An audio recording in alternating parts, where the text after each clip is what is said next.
first edition of RONLINE Chat. If you like the name or if you hate the name, Peter McGuff is to blame.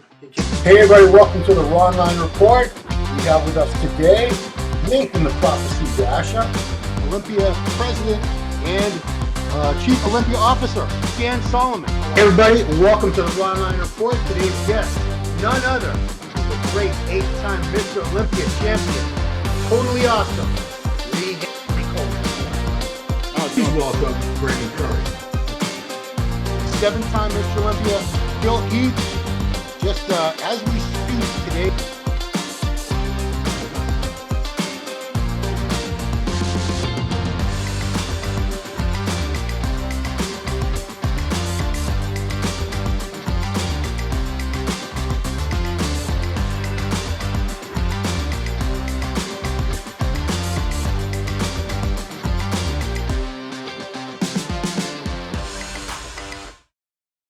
Everybody, welcome to the RONLINE Report.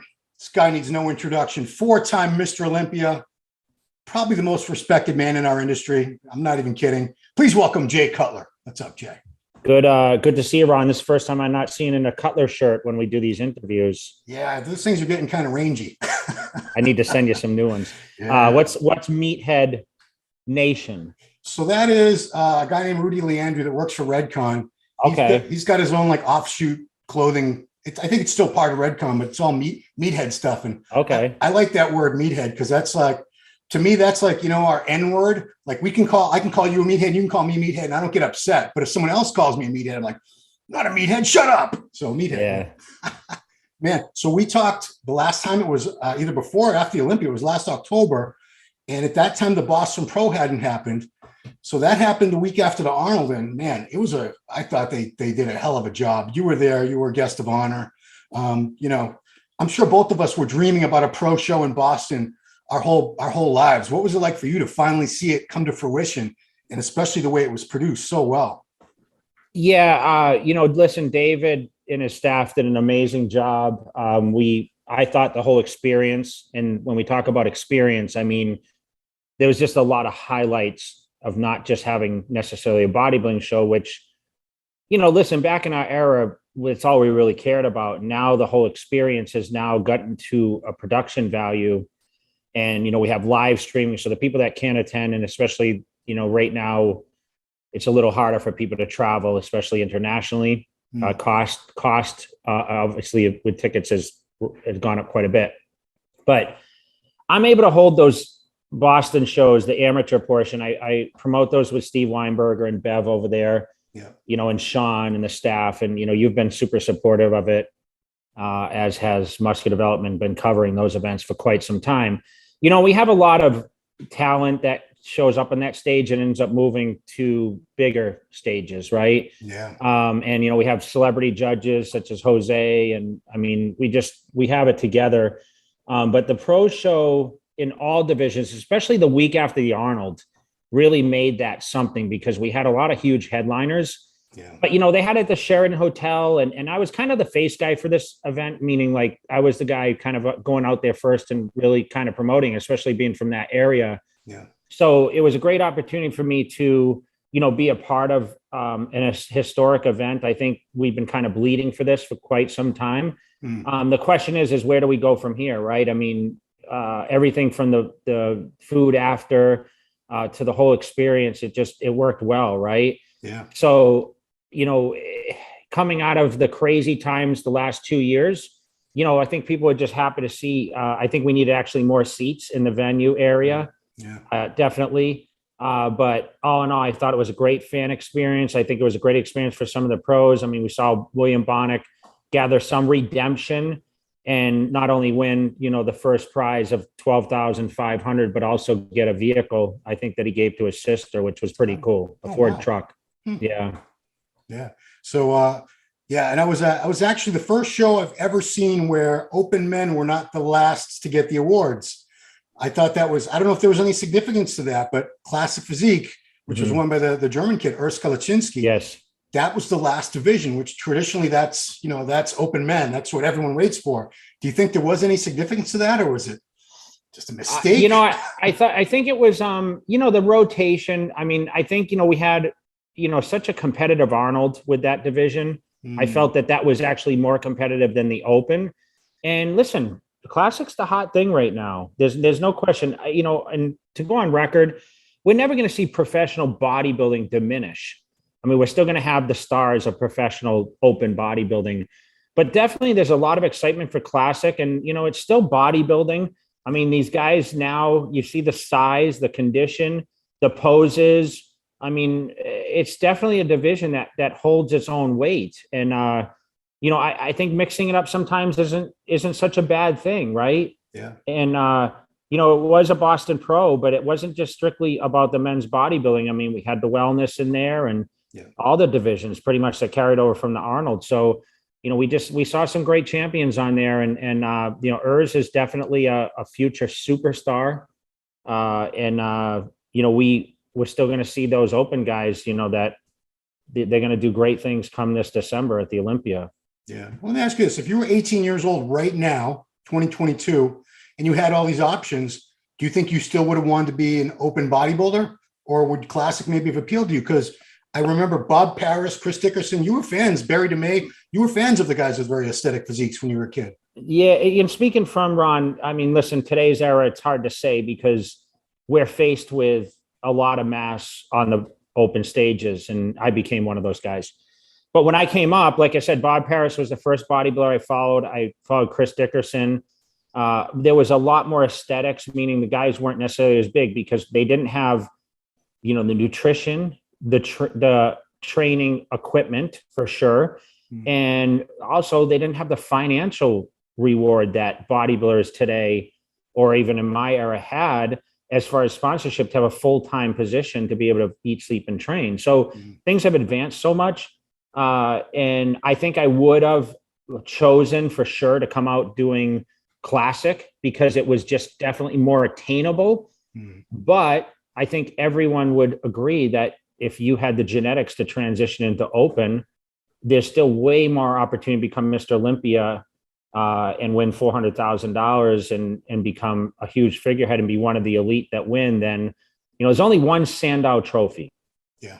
And that is the men's open bodybuilding. So am I in agreement that anyone can be called Mr. or Miss Olympia without winning a male or open bodybuilding title? I'm not so sure about that. And people may look at and say, Jay, you're discrediting the champions. But remember, I come from the era where when you win that Sandow trophy, that's the meaning of Mr. Olympia. And that's what Joe Weider created. He didn't create a business of bodybuilding. He created a show to highlight the greatest bodybuilders, the elite, top 12, 15 bodybuilders on the planet. Yeah. And that Sandow trophy was the ultimate prize. Now we've seen different branches break off to that. And, yes, they have their own position, but at the same time, that Mr. Olympia title is a very elite title. And there's still some confusion, I believe, when people say I'm Mr. Olympia without carrying the extra on top of it. We're the only ones that can say I am Mr. Olympia. Yeah. We don't have to carry what division it is after, right? Well, if you look at the results and everything, it'll say Mr. Olympia appears at top 5, top 10, Classic Physique Olympia, Men's Physique Olympia, Wellness Olympia, Bikini Olympia. So yeah, I mean, for someone to say Chris Bumstead is Mr. Olympia, it's not accurate. He's an amazing champion, probably the most popular athlete in the world right now in our industry, I think, but he's not Mr. Olympia. Mr. Olympia is Big Ramy. Yes. So yeah, but okay, now I'm going to take a left turn on you. You did a few interviews a couple months back. One of them was with Greg Doucette. It says Jay Cutler reveals, he called his video, Jay Cutler reveals his past and current cycles, which is kind of misleading because you're not on a cycle now. You're on TRT. You explain exactly what you do. It's very, very mild. But when it came to talking about what you've done in the past, I'm not saying that people were saying you were being evasive, but you weren't very clear as far as what people wanted to hear was, okay, my cycle was 1,000 milligrams of test, 600 milligrams of Masteron, 600 milligrams pre-embalm. They wanted like exact numbers. Do you even remember that? Because I mean, I don't remember, like, I didn't keep track. I did a lot of gear and I didn't keep track. I didn't write shit down. Is it because you don't remember? You never wrote anything down? Because they're dying to know what was your exact Mr. Olympia cycle so they can be Mr. Olympia. Yeah, I think I gave a general overview, and you're coming from off the top of my head, and people may shame me for not remembering everything that I ever did because we never were repetitive exactly to the point in every contest we did. And I think it really depended on uh like what position my body was in, and obviously listening to different coaches. Remember, I worked with Aceto from day one, and my affordability in the beginning was very, very weak, right? So I did as little as I, pretty much as I could, but that was very little. Yeah. So everything was derived off basically, the first time I did a cycle, and my first cycle, I did a cc of testosterone every week. It was assessed on 250 at the time. Yeah. And I gathered a ton of weight off of that, and basically I only took one thing cycle after cycle, but I also did a cycle for 10 or 12 weeks, came off for 10 or 12 weeks, and then that means off. Yeah. And then restarted. Back in our era, Ron, and you remember this because you were present. Yeah. We cycled, and there was no cruising, there was no bridging, and TRT didn't exist, right? And it's a very confused term, TRT, because everyone's TRT dosage seems to be different. My dosage, for example, now is around 200 milligrams a week. Now, like I mentioned, my test score was, in the 600s, like 660 or something, which people would say that's low. Some people would say that's higher. It's average. Depends who you talk to. Yeah, but I know people that think they need to be over 1,000 to feel healthy, feel recovered, feel like they have enough energy. But everyone's capability is different.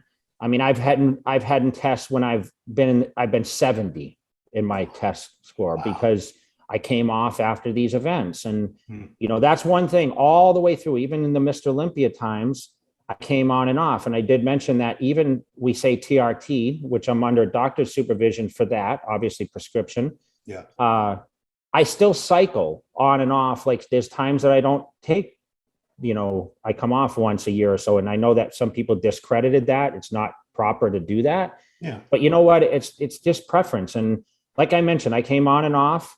And I didn't bridge or cruise or anything like that. And I feel very, very good these days. I feel my physique is pretty much on point. My health records are very solid, being 48 years old. And it comes a point where you kind of just get tired of, the cycling. Let's put it that way. Like that got to the point where, trying to figure out what to take, how to take it. And, those things changed, and every show is different only because I was just limited on resources. Yeah. It's not like I can go to the doctor and say, I'm training for the Olympia. I need this, this, and this. No doctor legally, there's certain things you can or cannot get. Right. And we talk about exotics and, the difference between parabolin versus trend. Right.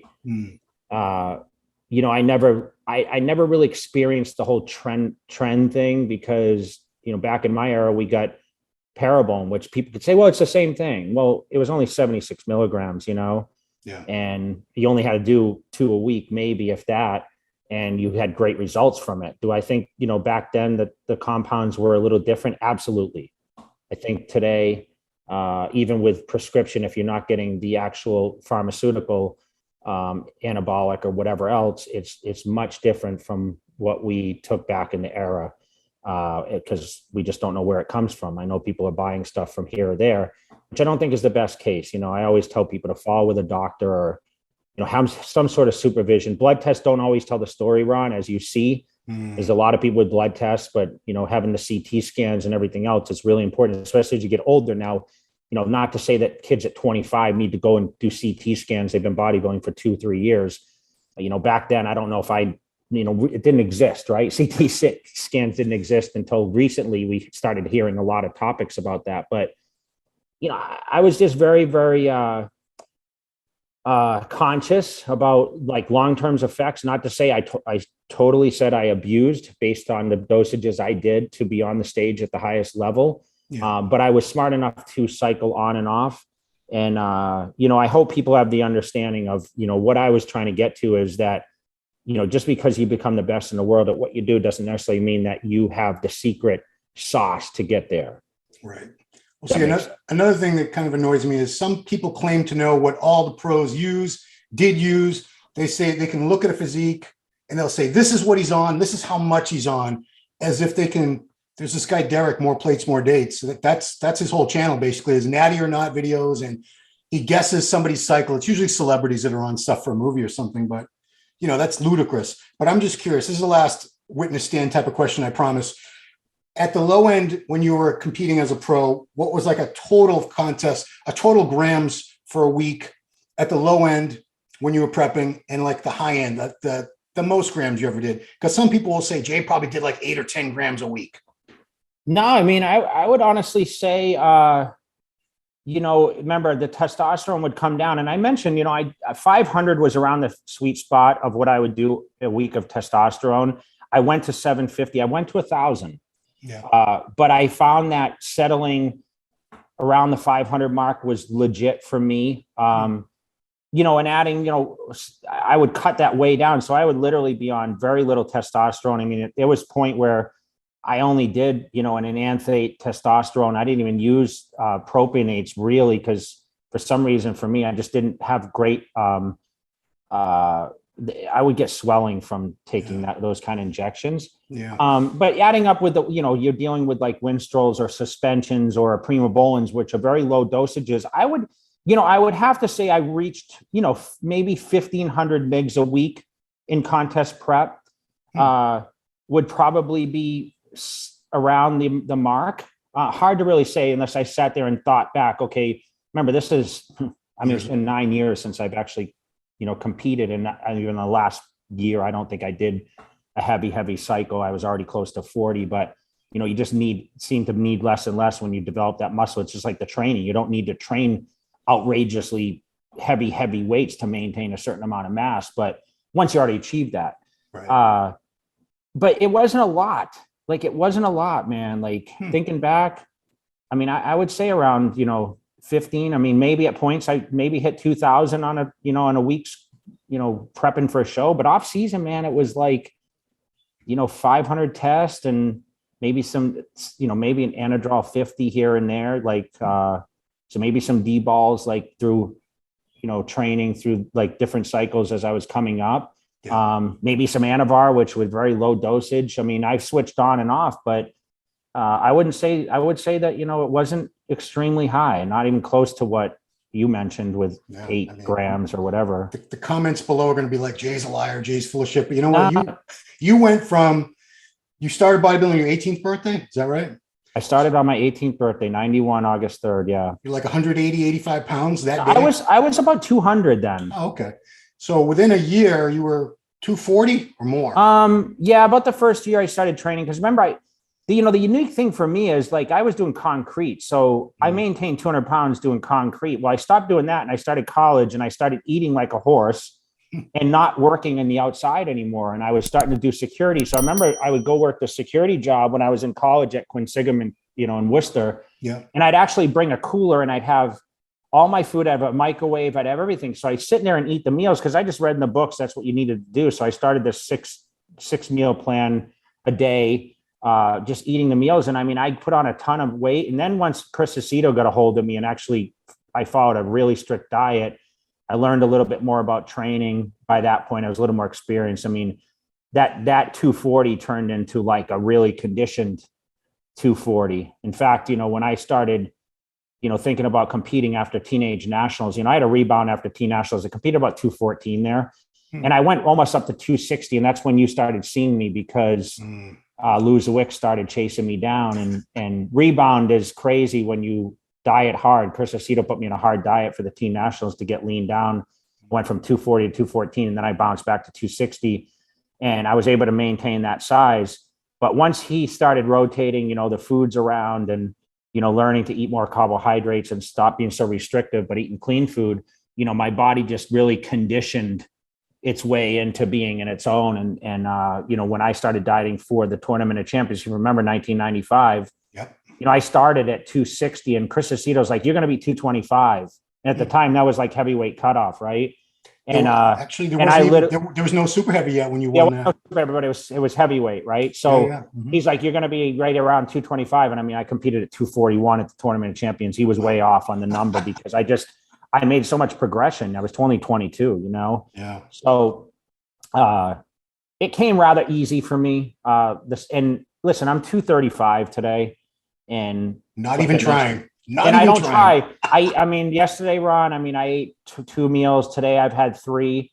I still work out pretty consistently. I do cardio sometimes, most of the days, twice a day. Yeah. So I'm relatively lean. So it just goes to show, I mean, I was just born to be at a level that is probably greater than some others, and ideal height, 5'9". The structure, you know, if you saw the structure, I mean, had the wider shoulders. Yeah. Not so much now. I mean, definitely age has definitely crept up on me some. It's hard to maintain, but I still have those certain body parts that were strong points for me. And, you know, my goal isn't necessarily to be big anymore. So I just try to preach to people like, hey, you know, moderation about everything. And that includes the training, the food and everything.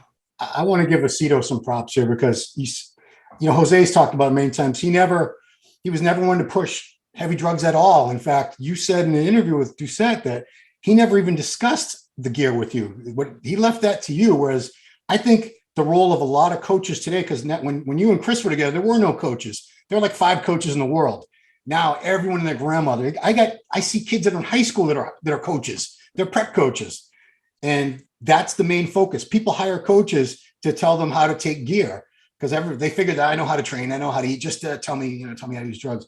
So I want to really give Chris some recognition. Yeah, and listen, I want to correct that a little bit because what I meant, of course, we discussed what was good or what was bad, but he never wrote in my, like, when he would put the diet together. Yeah, it wasn't like take this or take that, right? We did discuss it, but what I asked him, you know, it was very basic. You know, it was like pretty much like, okay, what can you get? And, you know, okay, you know, it wasn't extreme. I mean, I remember cycles that we'd even discussed, like, okay, what do you, he would ask me, what are you taking? You know, just to make sure, you know, hey, I needed something, right? But I mean, I remember it was like a little testosterone, like maybe 3 primos a week, which were 100 mgs. Yeah. And pretty much like that was it, you know? Yeah. Yeah. Jose said one time, I think he said to Chris, you know, what should I take? And Chris was just like, what do you got? He didn't tell him to go out and get this and that and that. Whereas I know a lot of coaches, that's like the first thing they give you, like a shopping list. Go out and get this, that, you know, the 10 different things they want you to get. All right. That's enough about, I just want to clarify to people because they don't understand that people understand. They look at someone who's 5'2" and someone who's 7 foot tall and they understand, okay, that's genetics, but they don't understand that somebody like at a Mr. Olympia level has a different genetic makeup than the average guy in the gym.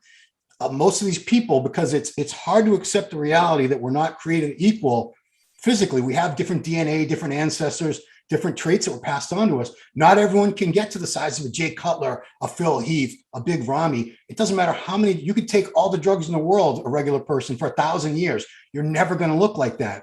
And rather than accept that, they want to believe that it must be mega high doses. That's the difference between me and these guys that I'm looking at.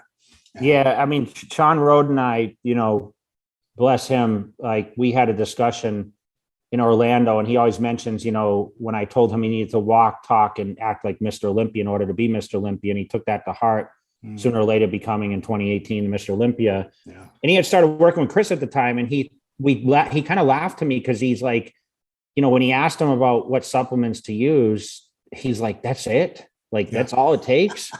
Because he was under the thought process that, okay, he's just going to put together the ultimate program, right? And he's going to propel himself to the Mr. Olympia level. And it was very, very mild, you know, and he was shocked. And that's kind of all the discussion of any Aceto people that work with him. They're shocked at how little it takes and how important the nutrition, you know, and the very, you know, that's one thing. Chris is like a day-to-day guy. Anyone that works with him, he sends you a diet every day, depending on your pictures. Right. Wow. So it's very, very detailed. It's not, hey, check in with me in 7 days. It's like a daily thing. So, I always have to give him credit for that. Absolutely. Yeah. Yeah. Here you are, you're 48. I think you turn 49 in next month, right? Yeah. August. Yeah. August. Yeah. Yeah. 73. I always remember because my brother was 72. Anyway, you're 48. A lot of people, I'm 52. A lot of people in our age range, we've lost just over the past couple of years. And I'm sure you were close to some of them like Sean. Do you feel lucky, or do you feel like you did things in a healthier way all those years that allow you to be, and you got out while the getting was good, when the writing was on the wall? What factors led you to be as vibrant, as healthy, as young looking as you are now, when unfortunately some guys are in horrible health, their health is failing, and some of them are just gone. They've passed away. I'm thankful every day I'm alive. I wake up every day feeling blessed. And listen, I don't have all the answers. I don't have all the answers on why some people are gone and I'm not. I mean, not to say that I was always smarter than everyone else, because, I took a lot of chances with everything I did. I mean, the eating patterns I did, Ron, I mean, the amounts of food I ate, I always say food can be the biggest killer. Usually that's what gets people, whether it's sugars or whatever else that cause people, to have plaque in their heart, and, just not monitoring their health. I mean, one thing I did, I always monitored, and thankfully I never had health scares doing what I did at the elite level. But I still feel genetics plays a huge part in that. I feel like your lifestyle, I wasn't a big recreational drug guy. Mixing that with anabolics can be disastrous. Yeah. Not to say that all these guys did that, but we all have different genetic makeup. We all have different lifestyles that we live. I sleep a lot. I still sleep on a great schedule. I still feel I live healthy. I drink a ton of water. I eat very, very healthy. You've heard of my nutrition. I mean, I've always eaten very, very well, even after retirement. And I'm very, very cautious. I still take great care of my health. So I don't have like a real answer why we're losing people versus others that I know. Guys, listen, we know people belligerent as crazy. We're from Boston, right? Like, we know, we've seen it all. And some people are still with us that you'd never imagine. You've seen recovered drug addicts that, walk that line for so long. The body can take a lot of abuse. And, the truth is, when it's our time, it's just our time. And, unfortunately, not all of us are going to live as long as others, but, for certain people, it's, they live life to the fullest, and, that's the best thing you can do on a daily basis. And, I just try to preach there is life after bodybuilding, because most of my successes come after the stages for me. Yeah. And I'm in a great place. I always said I kind of died at 18, became a bodybuilder, died again at 40, and started a fresh life after. But it was all given to me through this platform. And I'm still every day appreciative of that. And, I still have a lot of loyal followers and loyal people that are around me and make me a better person. It's who you surround yourself with on a daily that makes you, even that greater person. And, of course I feel blessed waking up every day. Yeah. I mean, I follow you on all the platforms, and you do have a great circle with Matt, the manager, with Dave Burley, that whole group out there. It seems like you're a family. So that's a cool thing to have in your life, for sure. Some people would say you're 235 at 5'9", you're still overweight. You're still way too heavy for your BMI. But, this used to walk around at like 300 and change, I believe, for a while. And I felt great at 300 pounds. That's the amazing thing. I mean, you saw me at 290 jumping on chairs at the events. And, that's the biggest question I get. You must feel so much better now. And all the kids still come to me and they said, man, you're still huge, right? Yeah. So I kind of get a mix, but then other people are like, man, you lost a lot of size, right? And as we know, there's not a lot of, 60-year-old, 300-pound, 5'9" guys, right? Zero. They're zero. They're dead. So ideally, you want to use your intelligence a little bit and say, you know what, there comes a time. And I've slowly come down. I'm not, if you said, well, Jay, I remember you at 225. No, I'm sitting at I'm probably 233 probably. So I maybe exaggerate my weight. That's what bodybuilders do. They always lie, right? 2 pounds. Yeah. So, my ideal is just to slowly burn up some muscle tissue. That's why I mentioned the cardio twice a day. I'm starting to keep up my cardiovascular, and that just, treadmill, stairs, whatever, elliptical. Yeah. I do 40 minutes, maybe twice a day. But the nutrition is really what it lays. I eat a lot less red meat now. It's funny. I'll say like, well, I can't have steak too late at night because I just don't want to put on the weight. Right. Because I can gain 20 pounds pretty easily if I eat 6 meals a day for the next week. Sure. My body just wants to go back to being what I was, because I still train relatively hard, and, I just have the genes. I just have the genes to keep doing it. Yeah. I mean, it's the fact that you're really, you've tried to downsize. I remember for a little while, you were like not lifting. You tried eating twice. You could not lose. You were like stuck at 240 for the longest time, and you were trying to get under it. Like you couldn't. I remember. I love to train, Ron. I love to work out. Right. So that's my biggest downfall with dropping the weights is I think that if someone really wants to lose the weight, you almost need to stop training with the repetition scheme of 12 reps and really engorging the muscle with blood and pushing nutrients. Yeah. And I'm just not ready to do that yet. I'm just not ready. And, shame on me if my weight is a little higher than expectations, but you know what, I'm doing what I want to do. And it motivates people on a daily that I'm still doing it. And my body still feels 25 years old, man. No pain. Yeah. I mean, no restrictions. I mean, I see you walking around. I'm like, man, Jay looks awesome. He moves, we look at Ronnie, and poor Ronnie, he's like, can barely move. And, you do walk around like a 25-year-old.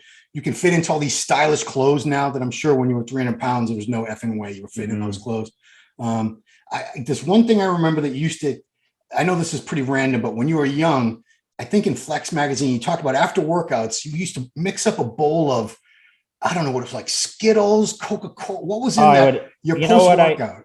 I had a refrigerator that made crushed ice. So I would create this.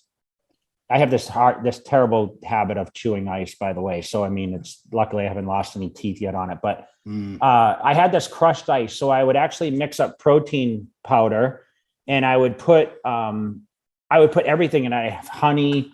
I would put rice in there, and I would just stir it all up. And it was like a cereal, almost like a cereal, like a crunchy cereal, but I would put everything. I mean, I would eat candy corn after training. And this is for 2001 Olympia, by the way. Wow.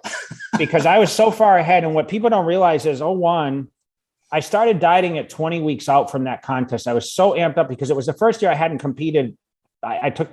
Since the Olympia 2000, I competed, and then I went on tour. Yeah. And I finished that. And I took the whole year, because back then the top 10 qualified, but I also placed second to Ronnie on the European tour. So I qualified, but I took the whole year to prepare. So I was so excited to get my prep underway because I felt like I had put on enough mass that I started 20 weeks out, and I started on this rotation diet. And this wasn't even under Chris didn't tell me to do this, but he just watched me. And I did like 50 grams of carbs on certain days. And then I bumped up to like 600 grams of carbs. I did like a zigzag diet, and I leaned out so fast.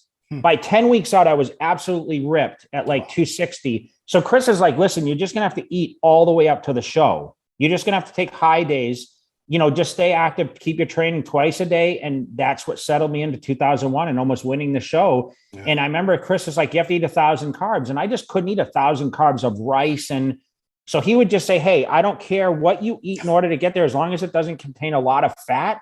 Yeah. You can have sugar, whatever, because your body's just going to burn it up anyway. I was 27 at the time. My body was peaking, and I would eat everything. I would eat anything after training.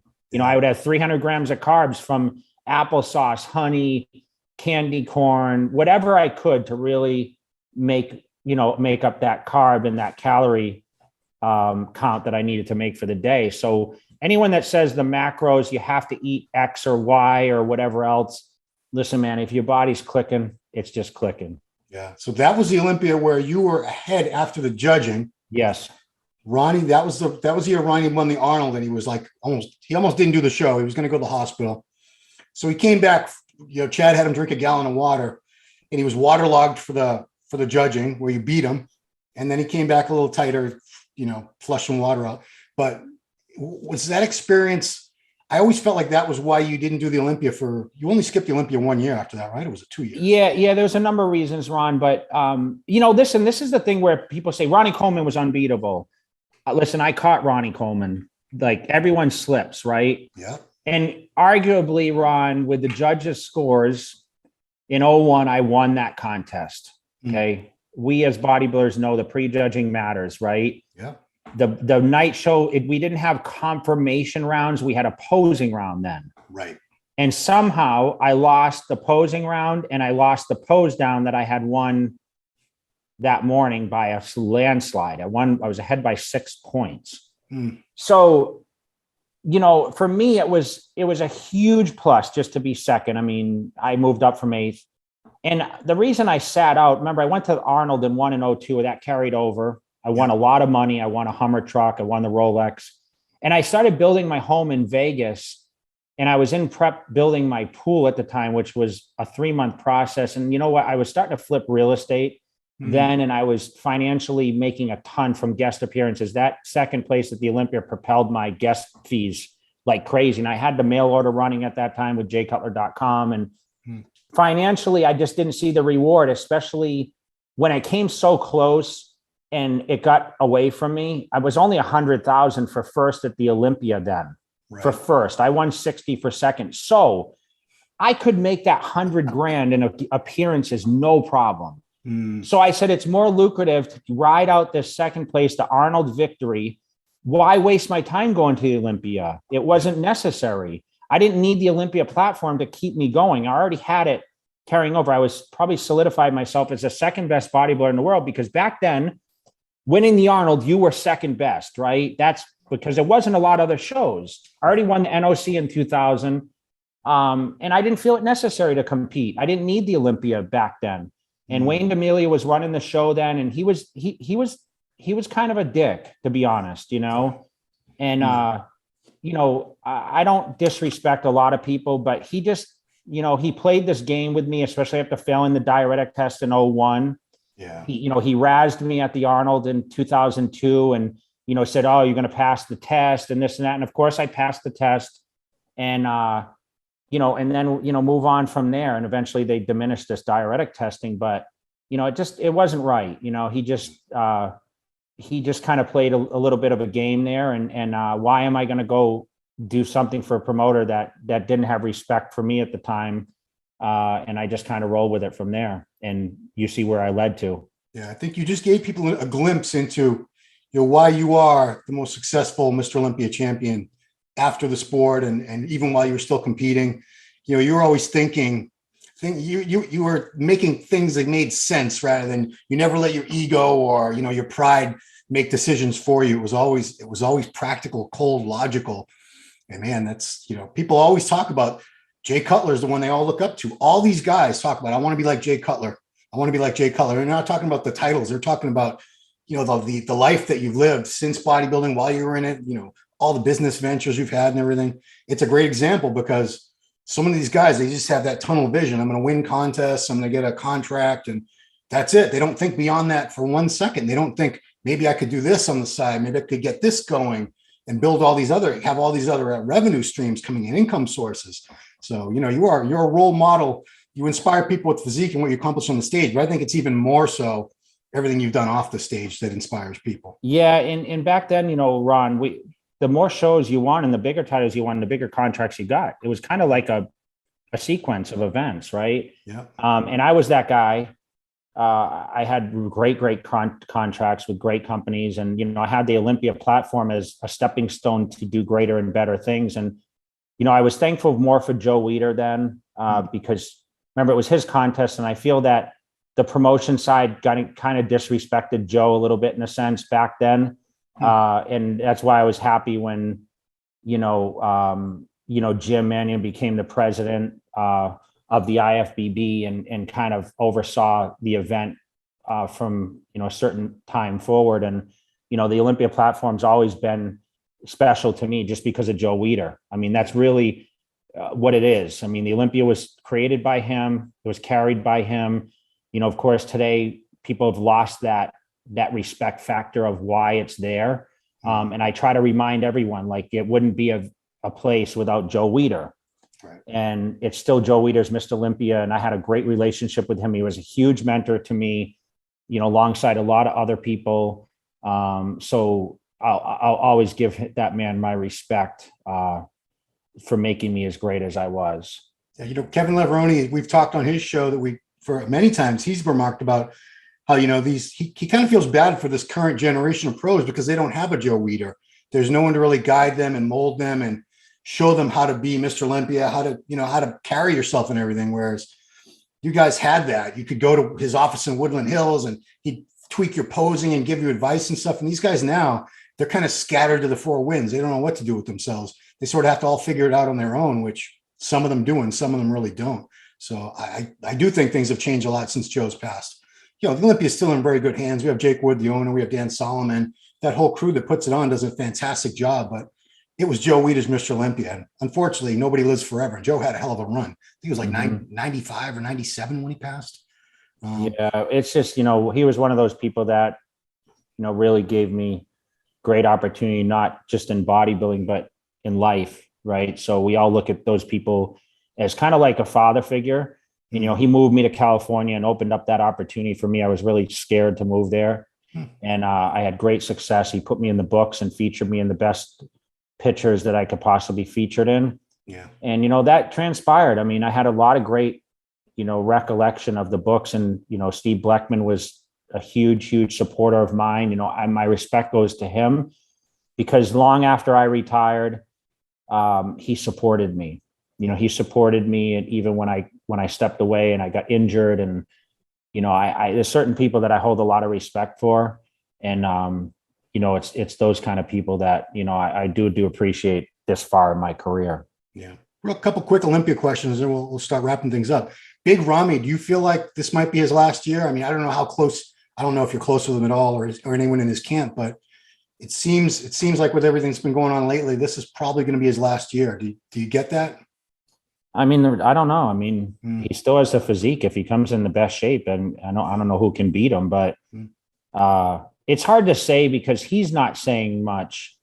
So I think it's just sometimes it's people's ignorance to think that because he's silent, he's finished. But, you know, we'll see how mentally strong he is. Remember, you know, I was in a dire straits position where my back was against the wall and I was told I wouldn't come back and make history and win the title back. And I came back probably one of my best looks of all time in 2009. So I'm never going to say someone's done until they say, hey, this is my last run. You know, I have to give him the respect because he's carrying the title right now and carrying it in a very strong way, representing, you know, Egypt and all the Middle East. And, you know, he's got a huge following there. And you know, he is still the biggest body on the stage. If he comes in the best shape possible, he wins the show pretty handedly, in my opinion. Yeah. You know, I sometimes because I've been chastised by the Middle Eastern fans, you know, because he doesn't do much over here. And we expect, you know, we Americans, we're the ugly Americans. We think we're the center of the universe. We think he should be over here all the time. He should be doing stuff for us and appearances for us. Meanwhile, he does do a lot of things over in Egypt and in Middle Eastern countries. That's his home base, and travel has been a bitch these past couple of years, international travel. So, you know, I'm kind of guilty of it because I sort of bashed him in a way like, why doesn't he come over here? He's ignoring the American fans, but you know, it is a restriction place, but listen, because he doesn't put it on social media and the books aren't available anymore to cover events, we don't know what he's really doing. And listen, he's not Brandon Curry. He's not Phil Heath. He's not Jay Cutler, right? He's not Dexter Jackson. Everyone has their own style. Ronnie Coleman, right? We all had our different ways of doing things. And there's no real guideline to be Mr. Olympia other than show up and win the damn contest, right? That's all that's expected for a Mr. Olympia. Now, because of social media and ambassadorship, it's made people believe that because you're that, you have to travel more and you have to give your time to other people, where his job is to train and his job is to win. And if he shows up this year at his all-time best, people are going to respect. And they're going to forget about what he's done the last 2 years, and it's going to be about that moment. So, you know, I hope he watches this interview and understands, like, he needs to do him, not worry about what anyone else thinks, including yourself, me, or whoever else, and just get the job done. And, the rest is history. Whatever he does later, when he's not trying to train for the title and have that pressure, he could still do amazing, amazing things. You don't just because you lose or you're retire, doesn't mean it's over for you. I mean, that was 9 years ago. I mean, I haven't won the Olympian since 2010. It's 2022. Think about that. Wow. And think about what I've done since I quit, or lost the title. Like I mentioned, the greater things have been done after that. Yeah. I think, because of social media, we become spoiled. We feel entitled as fans we think these guys, everyone should be posting constantly.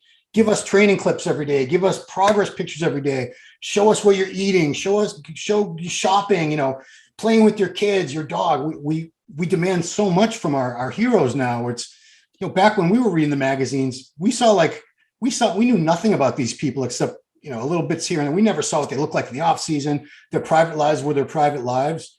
It's kind of a double-edged sword where we want these guys to take the time and be the best bodybuilder they can, but we also expect them to give us full 24/7 access to every little thing they do. And sometimes I feel guilty because I know I feel like that. I feel like that sometimes, like, why doesn't he post more? And, maybe he doesn't like to post. Maybe he's not like that. Maybe it's not look at the respect you have for Dorian Yates, because he was a hidden figure and he just got the job done. Right. Do you remember how many people were like, Dorian Yates? Oh, I'm going to train like Dorian. I want to be like Dorian. Yeah. Until we reached the social media frenzy, where our expectations have obviously changed. And you being on that side, Ron, don't forget how hard it is to train for Mr. Olympia title. And we don't see the trenches as much anymore because the magazines don't expose that side where you are your own self promoter. So whatever content you put out, I know for me, I never showed my heaviest sets when I posted on YouTube or whatever else. I would always kind of keep it a secret. So, there's a lot of guys doing more work than you probably think on social media. But it's hell of a good time watching some of these guys like a Bumstead post up his content on a daily, and Regan Grimes and Nick Walker and Hunter. And I mean, we don't see the hotties as much. We don't see, big Ramy's doing, the crazy day-to-days, but they show up, man. They show up to compete. That's what's exciting about it. Yeah. So, it's cool that we have, we complain, some of us older guys, we complain, well, the sport's not, Mr. Olympia is not what it used to be. Because I remember at the Olympia, there were times when just the top 10 alone would be like you, Dorian, Ronnie, Flex Wheeler, Kevin Leveroni, Nasser. It was like ridiculous. That was like the top 10. And like, I think there's, you could take like any one of the top 10 from some of those Olympias back then, they would win the Olympia today. The guy that was like 8th or 9th place back then, because it was like a lightning in a bottle. We just had this amazing coincidence of awesome genetics, a great group of guys that all came together for a brief span of years. And, we've had other eras too, but yeah, I think it's a little much to expect that we're going to have that all the time, where it's going to be all superstars and we still have some amazing athletes. Like who are the guys that you follow on the open side of it right now? I mean, listen, the Walker Labrada battle is going to be great. The hottie, big Ramy battle. I still think Bonnick, I'm still a fan of him. I'm a fan of Ian because I love the way Ian trains. I mean, Blessing, I love his mouth. He backed it up. I mean, he brought some excitement in there. I'm still a fan of Kuklo and Sergio. Like, I love those guys. There's a hell of a top 10 potentially that's brewing over there. I mean, Charles Griffin, I mean, he made some improvements. The list goes on. And I apologize if I leave certain guys out because I'm just thinking on a daily. I mean, I try to follow all these guys and, listen, some of the guys are a mystery, but others, you kind of just, you can't help but cheer them on. And, with Walker, I think he's very confident, not arrogant. I think Blessing is very confident, and he has this act about him where he tries to be, confidence overbearing, but he's funny, right? He's funny and he's hilarious, and he's got a great body. you know, I've always been a fan of his social media, but now I'm starting to look at his stage presence. And, you know, I got to witness it in New York, and I saw what he brought, and, you know, it's pretty exciting to see. But I'm seeing, you know, some of these international guys, you know, Theo just did well in his contest. And, you know, we saw Hassan break through and finally come in like crazy shape. So is he a potential top 10 guy? Oh, yeah. You know, we have Tampa coming up in a few weeks, and I guess Ian's kind of the front runner for that contest, right? So, you know, it's, you know, we can't necessarily say that the top 10 isn't stacked up. It's just kind of like we kind of know who's going to be in the top positions, but we knew that back in the Nasser, Kevin, Sean, Flex, that era, right? True. I mean, Mike Francois was 7th at the Olympia. Remember how amazing he was? Oh, man. And that just goes to show like how stacked out that, you know, that lineup was. But it's hit or miss for certain guys on certain days. But hey, shoot, Hassan has a lot of muscle too. I mean, where do you place him? And do you give him a top 10 now with this condition? Oh, absolutely. Especially because he was super flat, because he's got a new coach and he brought him in like 20 pounds lighter than he normally is. So if he can get a little bit of that fullness back with that condition, easy top 10. Yeah, but top 6 maybe. You know, who's he bump out? You know, can Charles Griffin land that top 10 that he wants? Can Blessing push the top 6? I mean, man, it's going to be a hell of a battle. I'm excited, man, to watch the Olympia this year, to be honest. I mean, there's a lot of guys that are like, oof, like where are they going to end up? And we haven't even seen all the shows finished this year. There's still going to be some stars coming out, and you know, I'm excited for it, man. I know the guys appreciate the fact that you still follow the sport and you know who all the current competitors are, because there are some retired Olympians, a few of them, they have no idea. You could rattle off these names, you're like, who's that? They don't even know who they are. So, you know, you're much appreciated. The fact that you still stay so. I'm a fan. Yeah. I'm a fan of all these guys, man. Like, I wish I could wear each one's shirt, like at the, you know, I change halfway through, like prejudging, so I can kind of cheer for each guy. It's really hard to do, but, you know, listen, there's certain guys that, you know, I just feel like, you know, you can't stay away from, you know, cheering on the Walker Labrada battle. That's probably the most exciting for me. I don't know if Blessing's going to push either one of those guys. I'm just not sure if it's there yet, but you know, I want to see if Hunter and Nick can move up and take that third position from Chupin, or, you know, I want to see Brandon Curry, you know, try to make history and do what I did and maybe win the title back. Yeah. He was a great representative in my eyes with, you know, what he brings to the table. And I love Brandon, you know, and he was, you know, one of these guys that was almost dead last at the Olympia's first time out, and look where he came from. And you know, that could be a great history coming this year into Olympia. Yeah. You were dead last in your first Olympia, weren't you? I was second to last. Okay. I think I beat Jean-Pierre Fuchs. So there you go. I beat.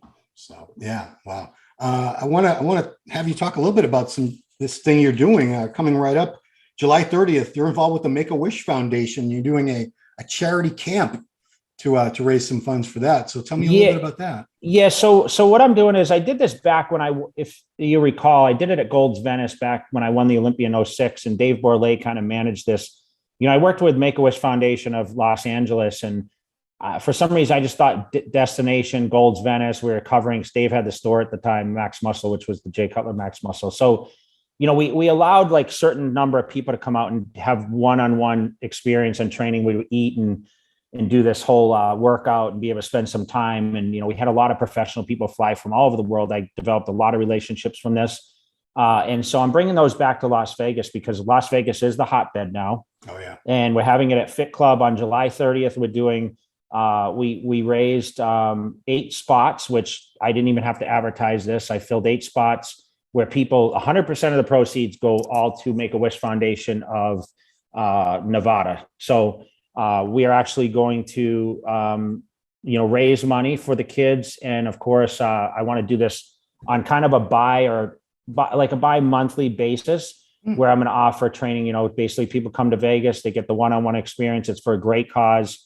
You know, Trifecta, you know, is involved with sponsorship, Fit Club, of course. And, you know, people are going to have that great experience to be able to come work out with me and, you know, kind of learn some tips of the trade and be able to maybe, you know, get to socialize with a couple people, interested parties of fitness, and, you know, just have the experience. And for, you know, why not for a great cause? So I'm excited about that. I know you used to attend the Ronnie Coleman camps, which had a lot of people in, right? I It's mean, like 20 to 25. Yeah. how was that experience for you, Ron? With like, did you meet a lot of enthusiastic people at these camps? Oh, it was great. I only went to one, but it was fantastic. I'll never forget it. And it's funny because I went in February 2005, and there was a young couple there. They had just got married. They were like 21 years old, and they barely spoke English. And the kid, the guy, the male, he was nothing. It looked like he just started training, and the girl was a little kind of fit. That was Alex Cambronero. No way. And his wife, Maggie, and they were just starting out in bodybuilding. And look at him now. He's one of the greatest classes. How many people did came to that event, you think? The one that I was at, there were 25 of us. Okay. Exactly. So not everyone was able to really get as much one-on-one time with Ronnie, obviously. Like when we trained, we only trained at Metroflex once. We trained at his house a couple times, but at Metroflex, he had 2 or 3 of his friends. And so people drew numbers out of a hat who you got to train with. And I swear it was just luck of the draw. I drew Ronnie, and I got to train legs with Ronnie while another group trained back with one of his friends. Another group did chest with one of his friends.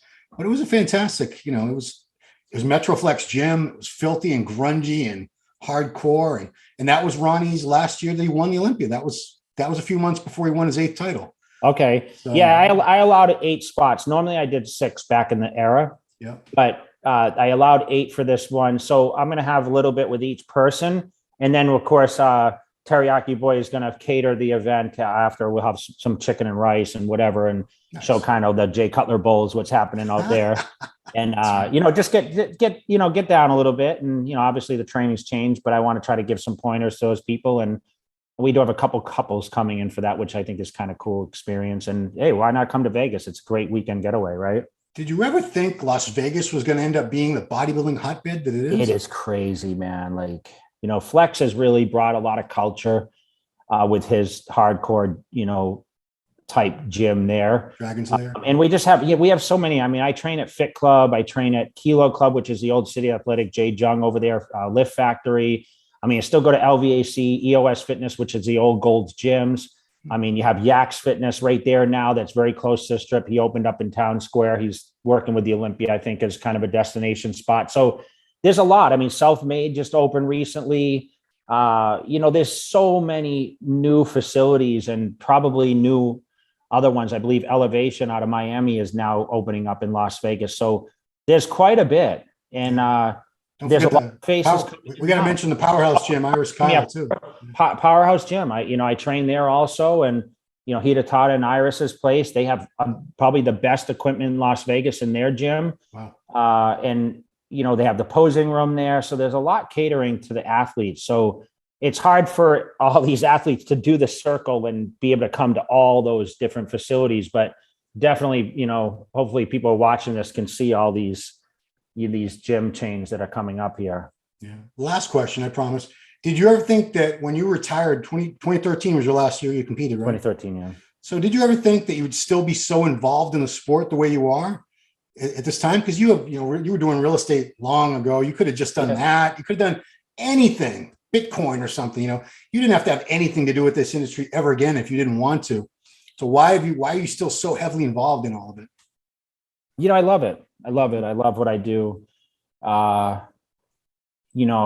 shows have kept me in deeper than anything, right? Having the Cutler events, which I have 4, I have one coming up in Virginia next. And then the New England's show is the 29th of October. So, the supplements, I do that. That's a great experience for me to be able to, have my reach and have my position to, obviously help people get to certain goals. I have the Cutler Club, which is, my group that I have, my live calls with, I do some challenge training.